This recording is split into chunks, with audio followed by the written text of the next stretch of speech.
out where we left off. I believe we were just talking about mass extinction, getting into the dinosaurs dying off. We talked about the mammals. We were about here. So again, this term mass extinction means all of a sudden something in the environment changes really quickly and the majority of the species on the earth gone. There have been 5 major mass extinctions in the history of life. It is believed we are currently in our 6th mass extinction right now due to humans and the way we live our lives and our impact on other organisms. The worst mass extinction was about 245 million years ago. The dinosaurs flourished for more than 100 million years after that, and about 65 million years ago, the dinosaurs go extinct. What is believed based on geologic data is that a meteorite hit at the Yucatan Peninsula down in Mexico, a huge meteorite crash. It's not the meteorite itself that killed off the dinosaurs, but it was a chain effect of what happened.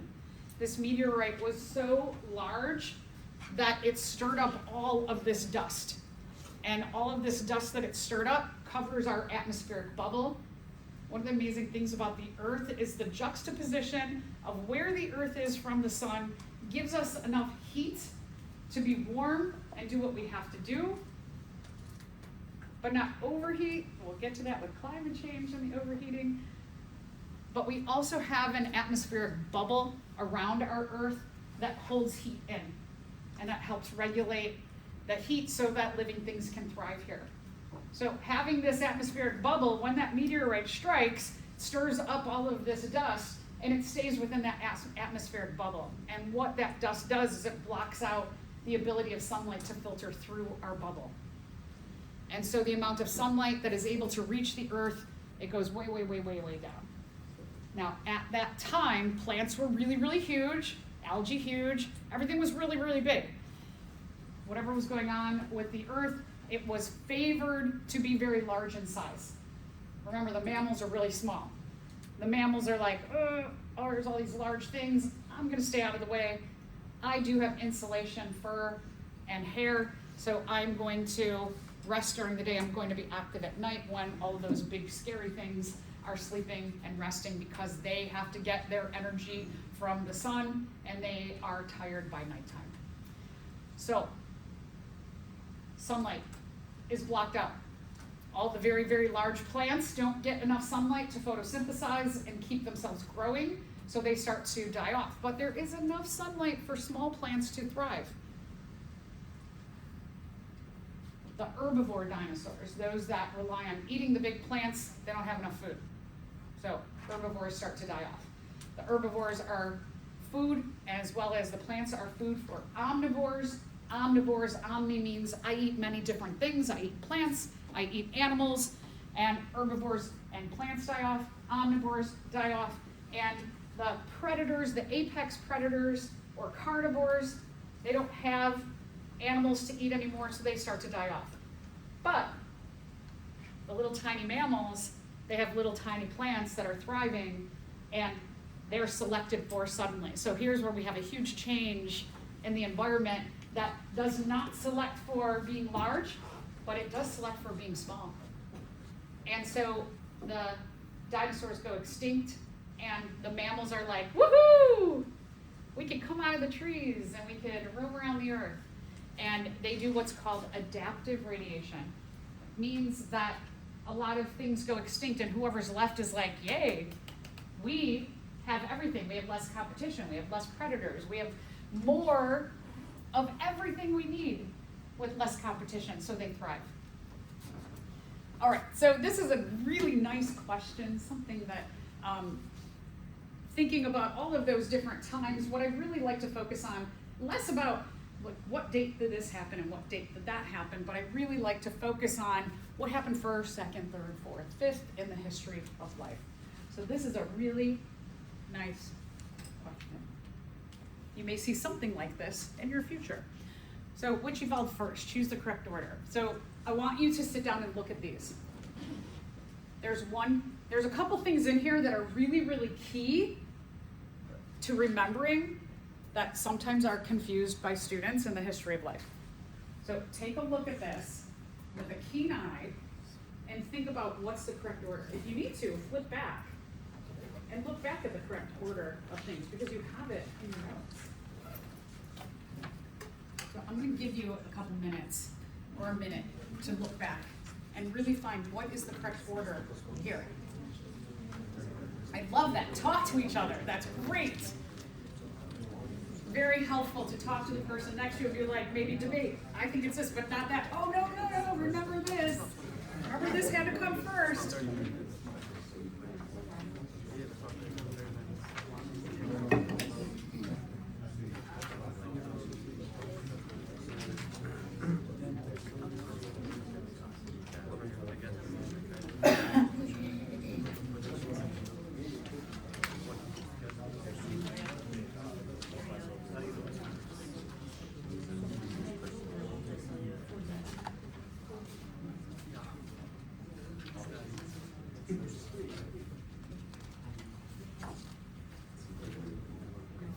All right, let's talk about what comes first. What's the first thing? Good, prokaryotic cells. So we can get rid of multicellular life, right? Right away you can go, A, done. Uh-oh, but we still got 4. What comes next? Oxygen. Yes, very good. Oxygen has to come next. So we got prokaryotic cells, nope, yes, nope. All right, we're done, right? But let's just make sure. So prokaryotic cells, oxygen accumulation. About 1 billion years later, eukaryotic cells come about. Multicellular life. Animals, here's another one. So these are kind of like, you want to make sure prokaryotic cells and oxygen, you're looking at those to go together first. Animals, are the animals on land or are they in water? They're in water. So remember, before land plants, you have animals evolve in water. That's also another kind of like tricky thing that students forget. They think, oh, land plants come first and then the animals, but no. Animals are in water, so they do evolve before the land plants. Okay, good. Okay, so climate change and mass extinction.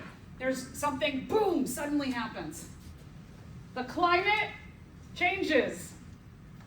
I was just listening to a podcast of 2 people who said, we just don't believe in climate change. And I always laugh at that. Climate's always been changing. And when we're talking about mass extinction, it's something that very suddenly happens. And remember, if you just happen to have mutations in you already by chance, and they match up with this change, you could go from struggling to being like, woohoo! I am favored, I have advantageous traits, and I am going to now survive more easily and have time to reproduce and pass on my suddenly new, great, advantageous traits to my offspring. And my offspring will likely survive then. And they will be able to survive easily and pass on their traits through reproduction to the next generation. Okay, so a little bit about continental drift in this grand scheme of all of this. Remember, we talked about this with evidence for evolution, that when we went from having like one major landmass to separating into the different land masses over time to what we have here today, remember that very slowly, all of the continents or major land masses, that they are moving. And that when you have organisms, like let's say right here, for example, when we're looking at parts of like South America and Africa, that you have species that are connected by a landmass, and then suddenly something happens, right? And then eventually over time they're separated. That in this separation going from here to here, that while they may be experiencing the same environment here, that eventually now, with the movement of the continental plates, that they are now experiencing their environments that are different. So they are experiencing the processes of natural selection differently. And when they might have been the same species here over time, this separation and the differences in environments makes a different traits favored here as opposed to here, because the environments are very different in the 2 places, that they may undergo speciation and they may become different species. All right, so as I mentioned, dinosaurs go extinct and the mammals are like, yes, there's little plants and we can thrive. We don't have to worry about getting picked off by these dinosaurs and these big giant birds. We can do what's called adaptive radiation. So there's that term adaptation or adapt in there. Remember, when we're talking about adaptation and we're talking about evolution, it means, do I have already by chance mutations or traits in me that are favorable given the current environment? So you have that idea of adaptation there, adaptive, and then radiation means that something like a lot of animals go extinct, a lot of, say, organisms go extinct, and we can radiate out. We can move into different environments because a lot of species have now gone extinct, and we can take over their habitats, their niches, their environments. So the mammals, when the dinosaurs go extinct, the mammals experience this adaptive radiation, and we go from dinosaurs thriving on the earth to now suddenly the mammals are going to thrive on the earth. Eventually with our mammals, we'll talk about our lineage. So now we're going to go down the path of mammals to the primates. We are a primate. We are in that primate group. The primates begin to thrive about 80 million years ago. There are a bunch of mutations that give rise to these kind of animals that are more shrew-like. So again, maintaining some of those early mammal characteristics. Shrew meaning that they're kind of creepy, they can climb, they live in trees, they're probably herbivores eating a lot of plants at this time. And eventually we have the rise of monkeys and lemurs and tarsiers, the great apes, and the humans. So we are going to take a look at some of the characteristics that we still maintain from that like 80 million years ago common ancestor to all the primates. Eventually leading to the mutations that we have in those next 80 million years that make us modern humans much different than the rest of the primates. And even something like chimpanzees, which share 88.5% of the same DNA, we are only a difference of 1.5 difference in DNA from a chimpanzee. That's pretty crazy, right? Only 1.5% difference in our DNA leads to such differences and such species isolation. 98.5, sorry. Yeah, and that's how you're going like, oh, that's not the right math. Thank you, Alexa, for that look. Okay, so some of the features that we still retain. You're doing it right now. You are grasping a pen. We call that tool use. The primates are really good at using tools. The modern humans, the human lineage, one of the reasons that we believe that we are what and who we are today is because of the mutations that allow us to take this grasping ability and take it to new levels of a wide variety of tool use. So one is, right, if we go back 80 million years ago, our ancestors were really good at climbing. I mean, we could kind of do that, right? Did anybody watch that thing on Netflix this past weekend where that guy climbed that the Taipei 101 building? I was like, ooh, what a good primate he is, right? He's really using that finger strength. But most of us, I don't know, anybody climb in the building? Not me. Ooh, I get about a foot off the ground and I get scared. So our grasping lets us do very well-controlled actions. We use it simply by holding pens or by texting, right? You're doing very well-controlled actions with your little phalanges here. We have a couple of different ways that we use our phalanges for grasping. One is precision grip, like grasping a pen.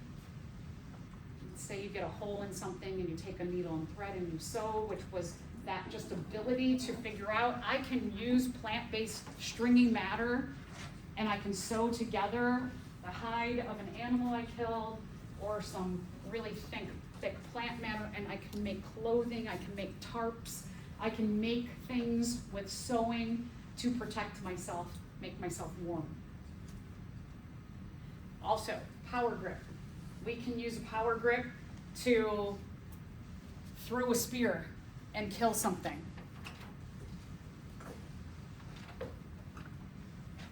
maybe play a sport. Maybe use your power grip for like grabbing a ball, shooting something. You're building something at home. You're hammering something. So we have an adaptation of that. It was more so used for hunting and building when we go back a long time ago to our ancestors. We also have the mutation for what we call stereoscopic binocular vision, which means that you have two eyeballs, and because our eyes are forward facing, the field of vision of each eye crosses over, and what that does is it gives us a very precise location of where something exists in front of us. So take your finger, close one eye, and then close the other eye. Does it look like your finger moves just like a little bit back and forth, right?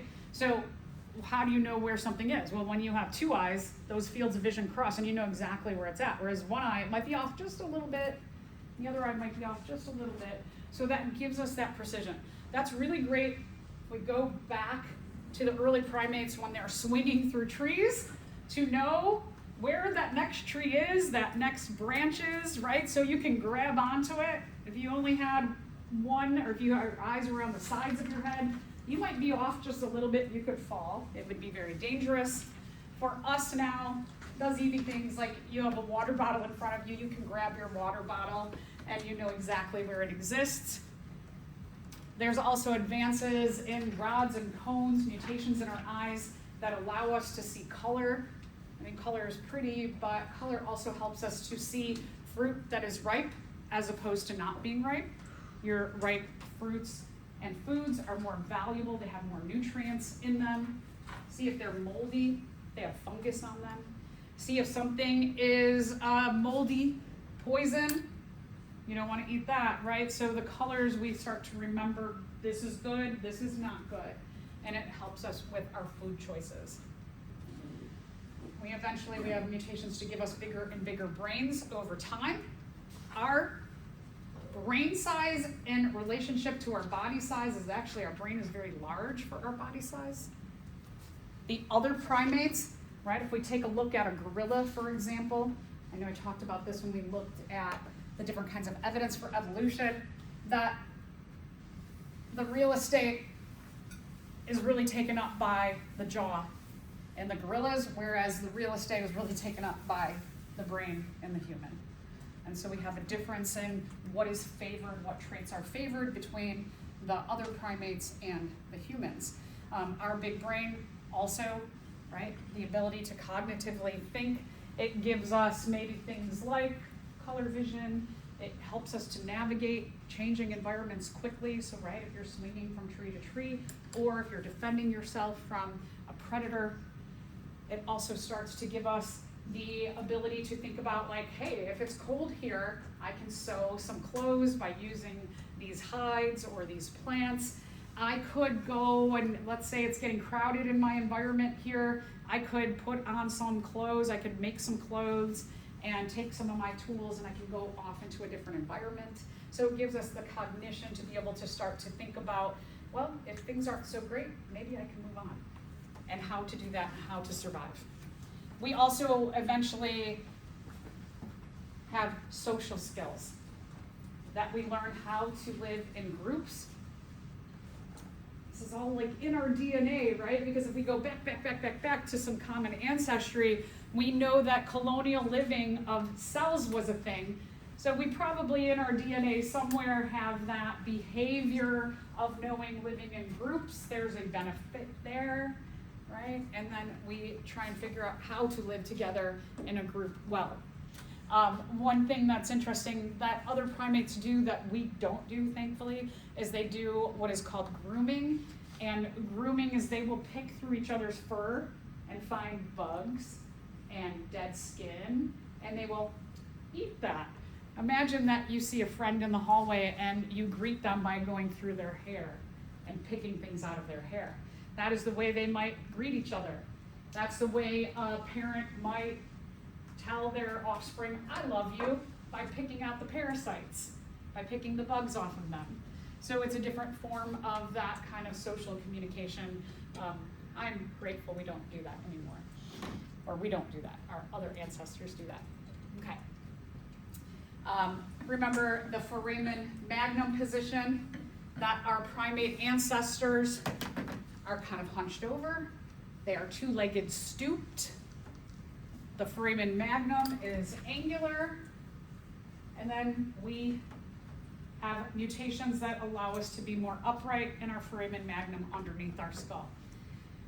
What this change, these mutations to the change in the position of the foramen magnum or the insertion of the spinal cord into the skull, they lead to us going from maybe being like two-legged, stooped, and assisted by long arms to being two-legged, upright, and having free hands, which that's a big deal.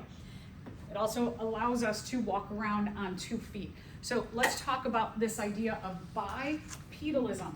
Bi means two, pedal means feet. What differentiates us from our primate ancestors is that we are bipedal. We walk around exclusively on 2 feet. Our foramen magnum is underneath. We have the freedom of using our hands. We'll talk about other good things. So bipedalism means walking on 2 feet. 2 feet. You probably have seen other primates walk around on 2 feet, but they look kind of goofy, right? If they're like, right? It's just not natural because their foramen magnum is like this, so it's kind of uncomfortable, and they don't have the balance that we have. Here you can really see the difference.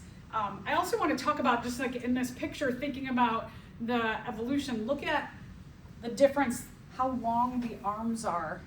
The arms are definitely not proportionate to the body on this gorilla.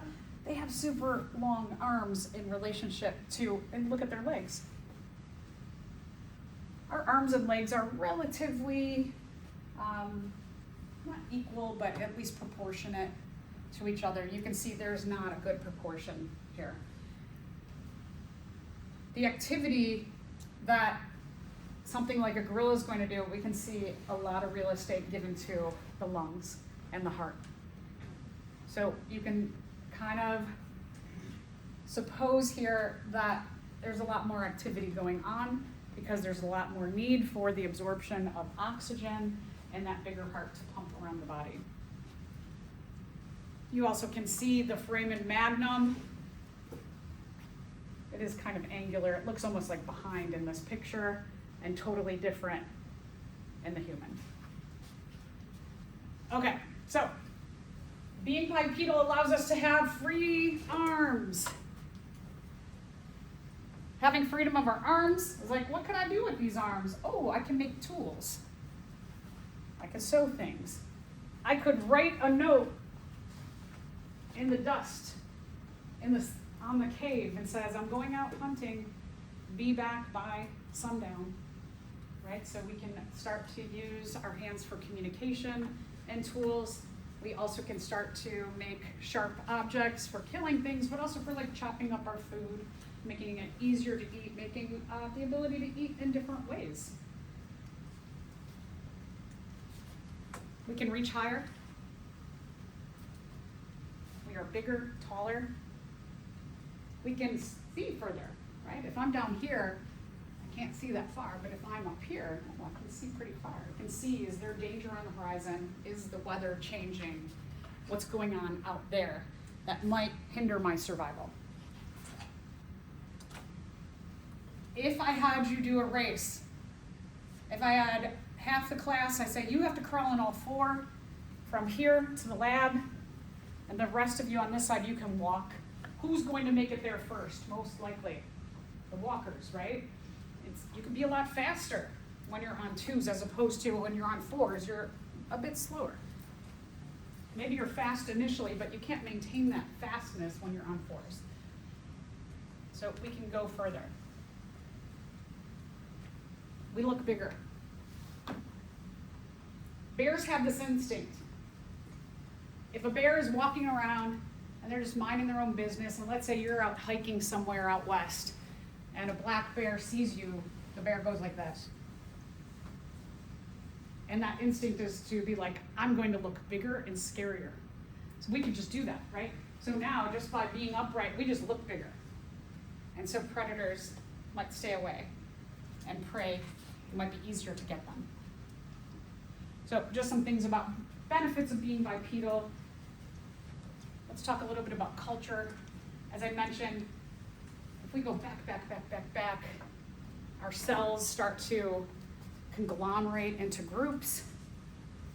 We know that working together with other organisms, it can alleviate some of the tasks and jobs we have. It can make survival much easier. Our cognition also allows us to make societies or social systems.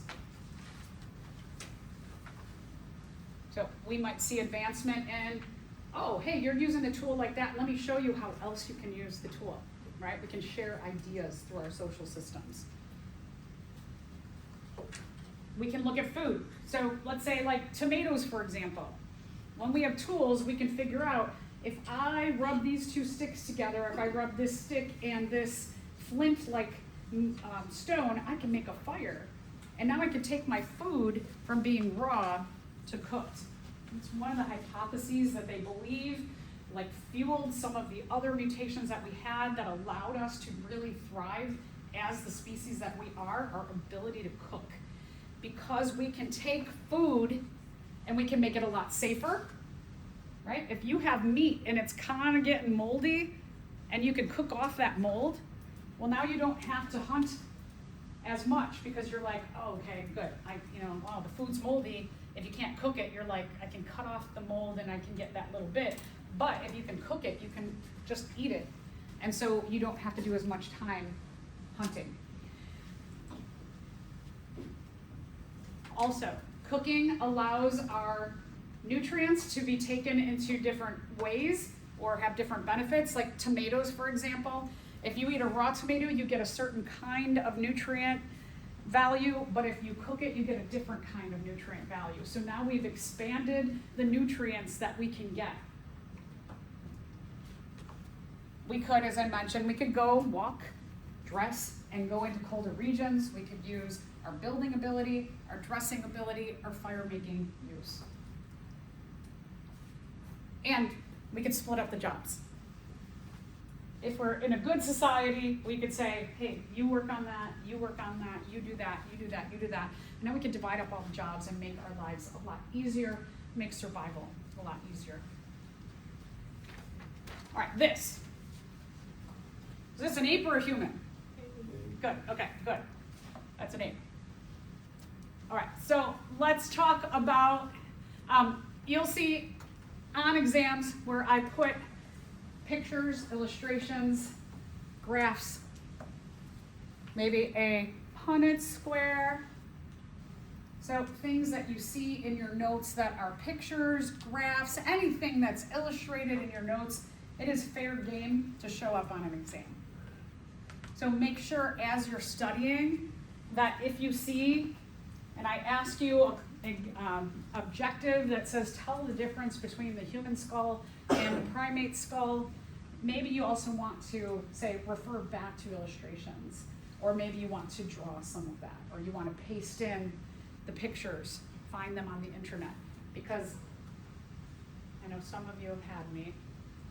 I put enough illustrations and pictures on there. If there is an objective that says label and explain the function of all the parts of the cross-section of the leaf, you might see a cross-section of a leaf on the exam where I have 5 different parts labeled A, B, C, D, E, and I'll ask, what is the structure that performs photosynthesis? So not only do you need to know what the parts look like, but their functions in relationship to what they look like, just like I do in lecture. Okay, so how did humans evolve? So hominins, they include us, modern humans, and extinct human-like primates. So if we go back, maybe Australopithecus, before the Homo genus, which we belong as Homo sapiens. If we go back to like Sahelanthropus is a primate-like human. They have some common things. What we find is that we start to diverge from the primate group around 5 to 8 million years ago, and we start to become more human, modern human-like, which means that what we are starting to do is we are walking upright, bipedal, the brain is getting bigger, the jaw is getting smaller, the face is getting flatter, our brow ridge is going away. We are getting more proportionate arms and legs as opposed to having really, really long arms. We're getting less fur, hair on our bodies.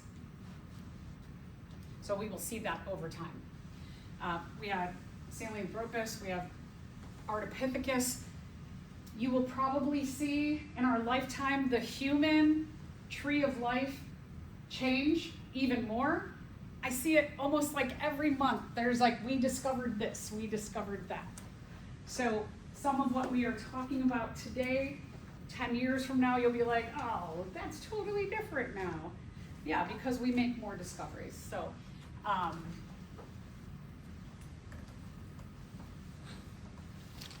let's talk about the early hominins. Early hominins, they're found in Africa about 4 million years ago, right? We are young. If the Earth is about 4.6 billion years, this is what we looked like, our ancestors looked like 4 million years ago. So again, thinking about that clock, that 24-hour clock, we were just like seconds old. We're a really young species. Think about the impact that humans have had on this Earth in just those few seconds. All right, so this is our Australopithecus afarensis. You can see that they look very gorilla-like, but they are upright. So our Australopithecus ancestors, between looking at like Sahelanthropus and Ardipithecus, who are more hunched, the Australopithecus are our first group of humans that are totally upright. And afarensis, they were found and originated in Africa. They are shorter in size, they're much smaller, they have longer arms, shorter legs, they're not very proportionate like we are today. You can see they still have kind of a snouty face, a little bit of a brow ridge. You can see that the jaw and the brain are about equal sized real estate. So we're going to see this minimized, that maximized. We're going to see the hair less and less on the body, and we are going to see more proportionate arms and legs and us getting just taller in size. All right, so let's talk about, so again, right, bipedal. The Australopithecus are bipedal, our group that's on 2 feet.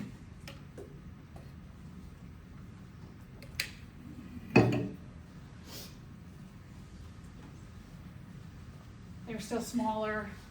They're probably not super great hunters. They probably have some good hunting ability, but not as good as when we get bigger. They probably looked at like lions. They watched the lions and they're like, okay, when the lions are all done, and then maybe the next predator is all done, then we'll scavenge what's left of what they ate. So we like to scavenge things. We'd kill some smaller things. But we were probably more omnivores, probably a bit more on the plant side of matter. All right, so Australopithecus eventually there are different species of Australopithecus. They eventually all die out for different reasons. Climate change, environment changes, they die off for different reasons. We don't exactly know what caused their deaths, right? Because we can't tell. I mean, maybe if we could see in that area a big flood came through, when we get to our closest species, which is Homo neanderthalensis, I'm not exactly sure, because humans and Neanderthals lived in the same places and radiated out and did live also in other places, but there was some overlap. Neanderthalensis goes extinct, and we don't know why. Could have been a virus that they were susceptible to that we weren't. Who knows? Okay, so the Homo genus is the genus we belong to. These are the modern humans. This is what is we are going to follow this branch of the tree of humans to get to us. About 2.5 million years ago, we split from Australopithecus. There is a common ancestor between the Homo genus and the Australopithecus genus, and we go in different radiating directions. We do some divergent evolution from them. So one of the earliest known members of the Homo genus is Homo habilis. They label this genus the handyman because they find in the areas where archaeologists have found bones, they found a lot of tools. And they were like, whoa, look at all the tool use they were doing. So they were like, we'll call this one the handyman because they have a lot of tools. So here we see our cognition really upping our game from just being able to climb trees to using tools in a lot of different and significant ways for our survival. Okay, so just a little side note, scientific name. Scientific names, when I talk about like Homo habilis, if I'm writing an essay and like you're going to do in your essays that you are writing today, you're going to be talking about Escherichia coli. We often call it E. coli. So the first time you write it, oh gosh, E-S-C-H-E-R. Oh, I apologize if I totally said that wrong. Okay. So first time I write Escherichia coli, the first time I address the species, I'm going to write out the complete genus and species name. The next time that I write it out, I can abbreviate that to E, period, coli. So if you're writing an essay, you're writing a scientific paper, you're writing a lab, like you will today, the first time you write about Escherichia coli, you spell out the entire name. The second time you can, and third time, and fourth time, and fifth time, just to make it easier, you can call it E. coli. This is like a nickname. One of the things about the scientific name, there's two parts to it. So like Homo habilis, Homo is the genus name, habilis is the species name. We are Homo sapiens. When you are handwriting, like you will today, anytime you write a scientific name, you are going to underline that scientific name because it lets the reader know this is a specific species that I am talking about. When you abbreviate it, you are also going to underline. If you were typing it out, you would put these in italics. So like if I'm in Belize and I am doing my research on coral reefs and I'm taking notes in a journal and I come up, what I would do the first time I talk about a species, I'm going to put the genus and species name, and then if I'm writing more about the details, then I can abbreviate it. But I am underlining it because I'm handwriting. When I go back to type up my notes, I'm going to put this in italics and this in italics. Okay? So just like a little preview of the scientific name. All right, so let's go back to Homo habilis. One of the mutations that we see is that the body's starting to get bigger from the Australopithecus ancestors and the brain's starting to get bigger, jaw's getting smaller. We're getting a little less hairy. Our arms and legs are getting a little more proportionate. In our early Homo ancestors, they still look a little bit more ape-like than they do like us without, having the smaller jaw and the smaller face, and the bigger brain and more proportionate and less hair. Homo ergaster, there is a mutation that gives rise to this group, or speciation occurs. About 2 million years ago, you have a separation from another group of Australopithecus. They're looking more proportionate as a human. Again, you can see the first time I'm addressing Homo ergaster, I have the genus and species name in italics. Oh, also, the genus name is always capitalized and the species name is always lowercase. All right, so let's talk about another group. Homo erectus, they call the fire user. Archaeologists found a lot of evidence of using fire where they have found fossils of them. Fire allows them to get out of Africa where it's warm and explore other environments. Again, tool use, making clothing, building, using fire. And Homo ergaster, there's a mutation that gives rise, or speciation occurs, mutations I should say arise, that give rise to Homo heidelbergensis. Homo heidelbergensis, Speciation occurs, gives rise to Neanderthalensis and sapiens.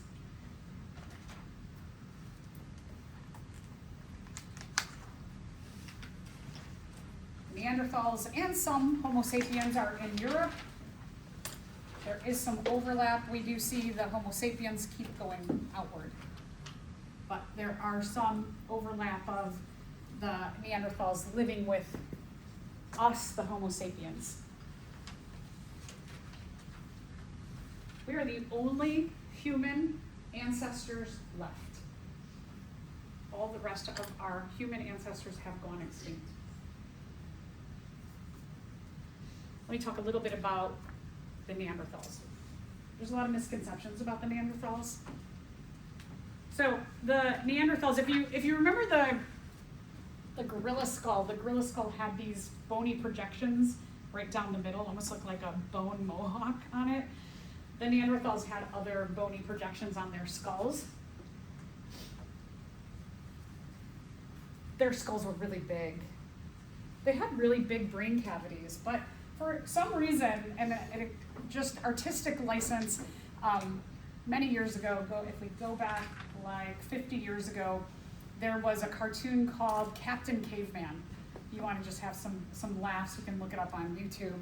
And Captain Caveman was a Neanderthal, and Captain Caveman was just an idiot. He was really dumb. He did all kinds of silly, goofy, dumb things. And the Neanderthals got this reputation for being these big, dumb species, but they had really big brains.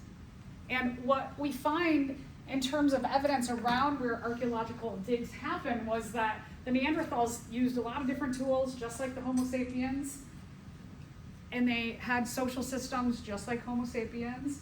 So this like perception from probably this artistic license of this cartoon makes everybody think, oh, the Neanderthals were really, really dumb. They also have these bony projections, which are maybe give them like a weird look, right? We don't know how intelligent they were exactly. It looks like they were on par with the Homo sapiens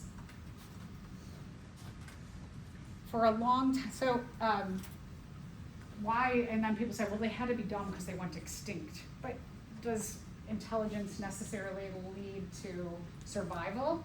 I don't know, look at the Homo sapiens of today. Is our intelligence leading to some real great survival? That's questionable, isn't it? It was proposed that the Homo neanderthalensis were a subspecies of Homo sapiens.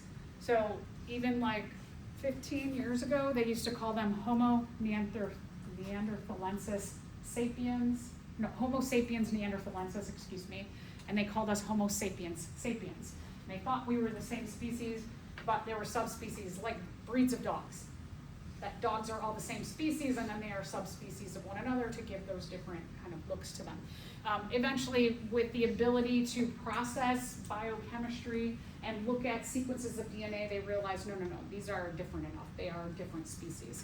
So I know on like one of the skulls in there, it says like Homo sapiens neanderthalensis, and I took a Sharpie and I Sharpied off that sapiens in the middle because now things have changed.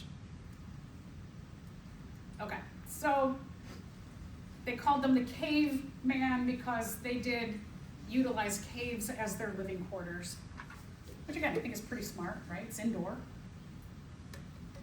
warmer than being outdoor, shielded from the elements. Is that dumb? I wouldn't perceive that to be dumb. I think that's kind of smart. And again, lots of cultural traits that we share, so intelligence, whatever. Okay. Let's talk about, just in general, the Homo genus. We see trends going from our Australopithecus ancestors to specific to the Homo genus, that as we get to us as modern humans, we see an increase in the body size. We're getting bigger. Our brain size is getting bigger. Skull taking up more real estate up here in the brain and less in the rest of the face, the snout, the jaw, the teeth, the foramen magnum going underneath. Our intelligence allows cognition to use tools. Tool use is not exclusive to the Homo genus, right? We know that like an octopus can use tools. If you've ever seen videos of an octopus and they undo locks and they get out of their enclosures, dolphins use tools. We can see, there's a lot of different species. You could go to YouTube and you can see the tool use of different species. So it is not exclusive, but we are very good at it. And we just become more proportionate, less hairy, flatter face, smaller jaw, smaller teeth, foramen magnum under, all of the things that make us look totally different from that first Australopithecus that I showed you early on. Again, I like order. So let's take a look at the order of evolution, what is older to what is most modern in this list. All right, so all of them start with Australopithecus, right? All right, so there we go. What is the youngest species on here? Homo sapiens. Okay, so, you know, one of the things to look for is like Homo sapiens at the end. So we've got it here. Here, Homo erectus is after Homo sapiens. So we can get rid of this. And if we look here, they've got Homo sapiens, Australopithecus, Homo sapiens. No. That's way too fast. So we can get rid of A, and we can get rid of D right away. So let's look at B and C. Okay, so we got Australopithecus, Homo ergaster. Who was first in terms of time? Homo erectus or Heidelbergensis? So Homo erectus is older. And then we have Heidelbergensis, the Neanderthals, and us. So C is the correct answer. Make sure on the next page, take a look at that tree of human evolution. Make sure you can interpret this. It may show up again. So this tree is showing us a number of things. One, on the bottom, it's showing time from 6 million years ago to today. We nose out the Neanderthals just by a little bit. So if you look this way, we are just a little bit older in terms of the Neanderthals. If I asked you what is the oldest species on here, you'd want to go here to the beginning and go up Sahelanthropus tigensis. If I wanted to ask you who is the common ancestor between Homo neanderthalensis and Homo sapiens, who would you say? Who's the common ancestor between Homo sapiens and Homo neanderthalensis? Heidelbergensis.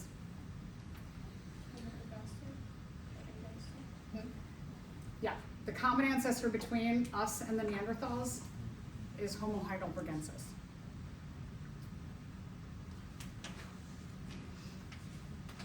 If I asked a question that said, what is the Homo sapiens lineage, what you are doing is you're going Homo sapiens, you're going back to Heidelbergensis, and then you're tracing over,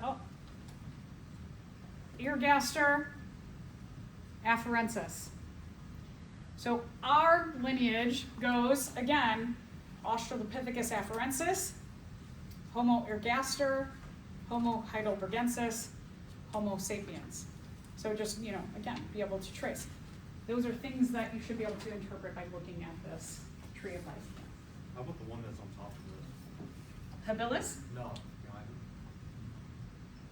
This one?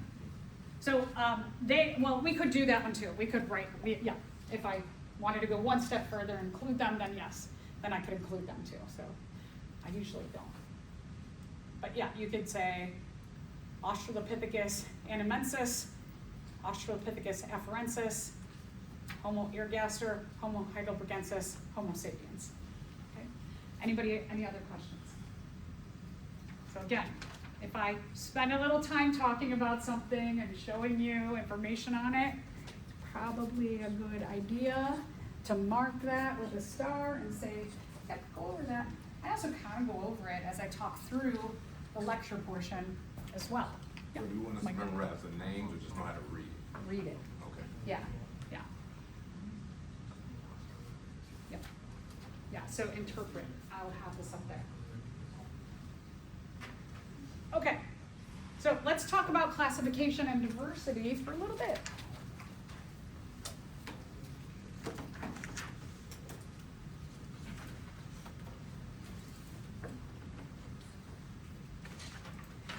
We're kind of shifting gears from evolution and mammals and humans to other species.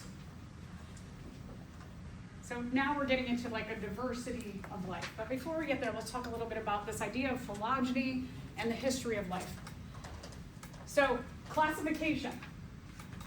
Classification of life belongs to a science called systematics. Systematics is a way of using systems to group different organisms. We have different ways of doing that and different reasons for doing that. So one, systematics we use to classify organisms. The Homo genus from the Australopithecus genus. We've already looked at some systematics in the classifying of organisms. We look at these groups of organisms in relationship to common ancestors.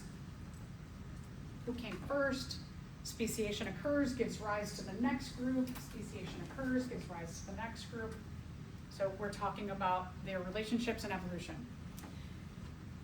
If we go back, excuse me, 20, 30 years, people who worked in systematics were mostly using like looking, observations, maybe some common physiology. Do they all have this particular kind of system?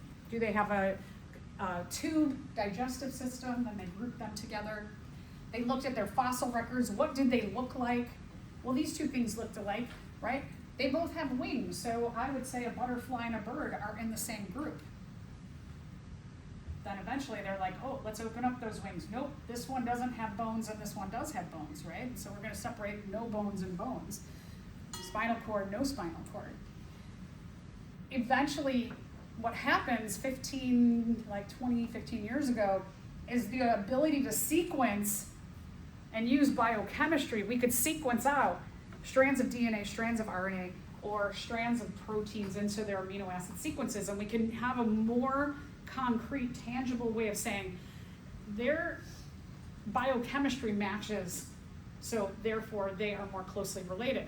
And we see systematics really starts to change a lot. That they were like, these two we thought were really closely related are not. They do not have a close common ancestor. So there's still a ton of work going on here. If you're somebody who likes puzzles, if you were like, maybe you saw some DNA sequencing, or you saw something about genomics as a huge field going on here, that's so much work that can be done. If you're somebody who's like, I like the idea of creating cures for diseases, there's a ton of work that can be done in biochemistry and applications of systematics, medicine, pharmaceuticals, even what species have mutations that have allowed them to withstand changes in climate better than others. You can start looking at the DNA, try and find those sequences that give you an idea of what is that mutation that's giving them that edge. So lots of work out there. All right, taxonomy is a branch of systematics. Taxonomy means we're going to use words. We are going to name this group this, Homo genus, and all the different Homo ancestors. Australopithecus genus, primates, mammals, So we can use these groups and say all of these belong to this group. But then all of these, they kind of branch into these two groups, and then they branch and they branch and they branch. So we use the words to classify the groups. We use a hierarchy of different word terms. We'll get to those word terms in a second. And then phylogeny, it's a branch of systematics that focuses on the evolutionary relationships. So it's kind of like a combination of using the idea of putting things into a system or grouping, and then also using their taxonomy and showing how they are related, where the common ancestry lies. Phylogeny leads to what we just saw with the humans, is that we like to make trees, phylogenetic trees, to show the relationships. So that human tree is what we would call a phylogenetic tree. It shows the names, right? We named all of those different species, and then we showed these gave rise to that, gave rise to that, gave rise to that through speciation.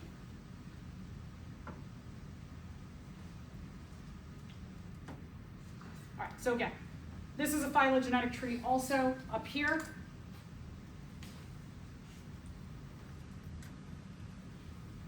Our tree with humans was on its side this way. Our tree was growing that way.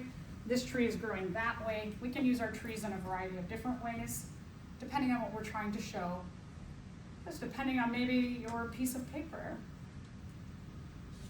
What these trees show, again, phylogeny is going to show the evolutionary relationships among organisms.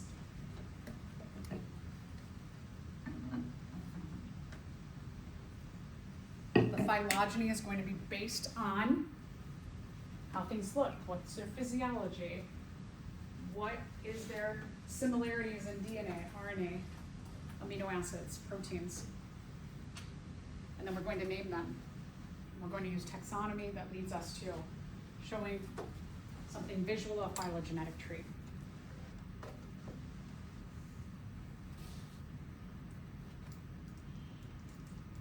Okay, so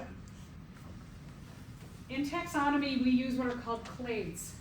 Clades are just naming groups. So if I say clade, I just mean like a group of organisms, like primates, mammals, Homo genus. We use what's called the Linnaean system in science. This was discovered, or it was made by a man called Carl Linnaeus. He also went by Carolus Linnaeus. He also went by another name. And so it could be that he had so many different like nicknames that he was like, you know, I have this group who thinks I'm this, and this group who thinks I'm that, and this group who thinks I'm that. But I want them all to know I am me. I am one kind. And so it's kind of like common names of species, depending on where you are in the world, the influence of your language, or just like what you decide to name something based on what you see. One species could have thousands of different names. But in science, we want to be like, how do we all know we're talking about the same thing? So we make the Linnaean system, or what we call the binomial system of nomenclature. Okay, so our taxon, our clades, our groups, go from really, really big. I'm going to skip ahead. I'm going to come back and talk about that. That's just kind of for your notes. If you go to the next page. Our largest grouping is called the domain, and it goes domain, kingdom, phylum, class, order, family, genus. Species are the two smallest names. The genus species names are the names of species. Every species gets two names, like Homo sapien, Australopithecus afarensis. When we take a look at these taxon, these are what we call the domains are the most inclusive. There's only 3 different domains. So as a species, every species on the earth is in domain 1, 2, or 3. They include the most. They are the most inclusive. And then we get less inclusive and less inclusive, meaning that we're starting to group into smaller and smaller and smaller groups until we get very specific into a species. And we know when we get down here that when we're talking about species, it means a group of organisms that can potentially interbreed, which means that when you are of a specific genus and species, that you can only successfully mate with others of your kind or your own species. And when we say successfully mate, what we mean is that you can have offspring with members of your same species, and then your offspring are fertile and they can have offspring and keep your species going. All right, so why do we do this? So let's just think about, and this goes back to the story that we passed over. Let's say that you're going to somewhere like Target and you need Band-Aids. So when you walk into Target, you can look up, right? And it says like pharmacy, clothing, and even in clothing it'll say like boys, girls, women, men, right? You can see where it says food, and then the food might get broken down into, and you look at the rows, and every aisle has at the end of the aisle, it'll say like bread, pasta, cereal. And so it's kind of like this, is that we want to go from big, like you walk into the store, you look for an area, and then you get to that general area, you start to look at aisles. On the aisles, they have names. You go down the aisle, there's even little things that are sticking out, little signs that say, like if I'm walking down, I'm in the pharmacy, and it says first aid at the end, I walk into that aisle, and then I look for the little thing sticking out that says Band-Aids. And so I can break down from going in somewhere, or when we're looking at species, we can get more and more and more and more specific.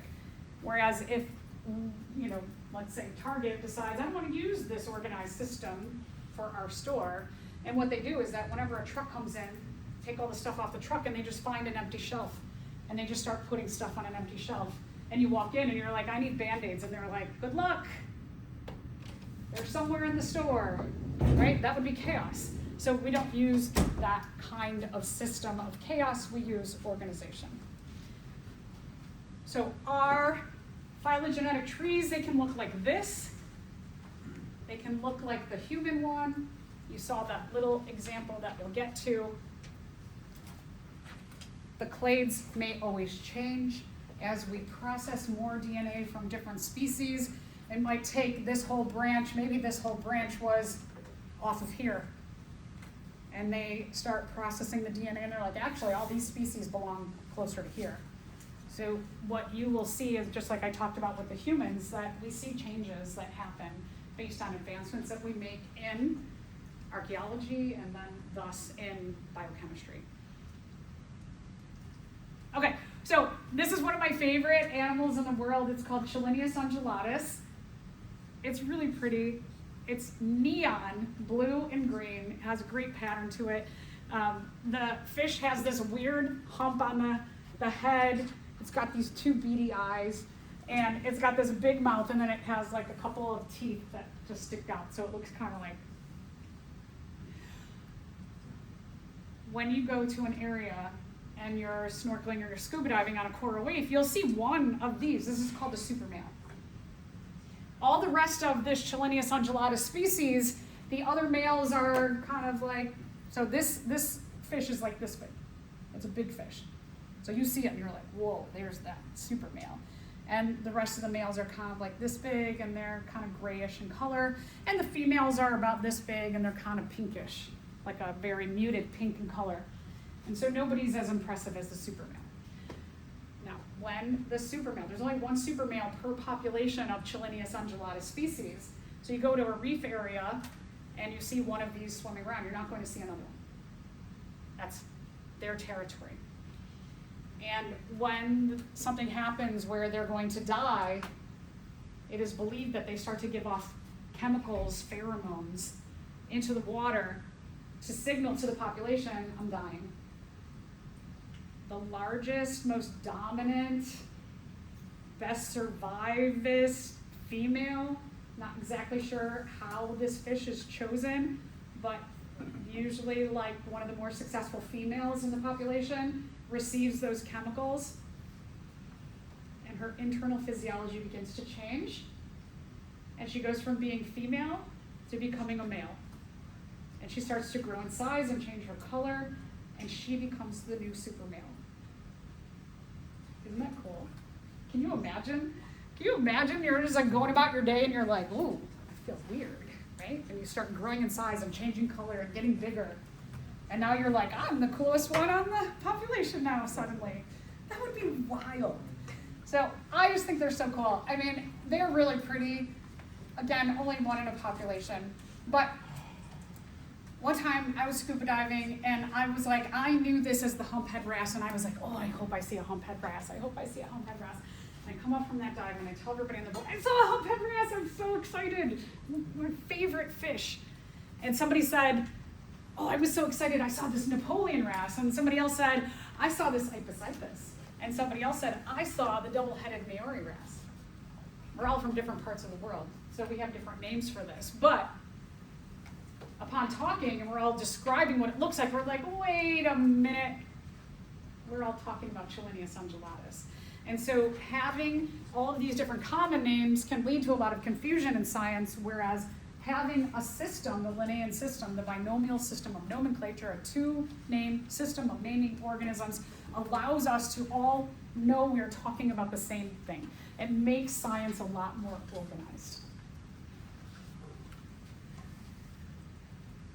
So the scientific name, again, binomial system of nomenclature. Bi means two. Nomial and nomenclature mean name. It's a two-name system of naming organisms, the genus and the species name.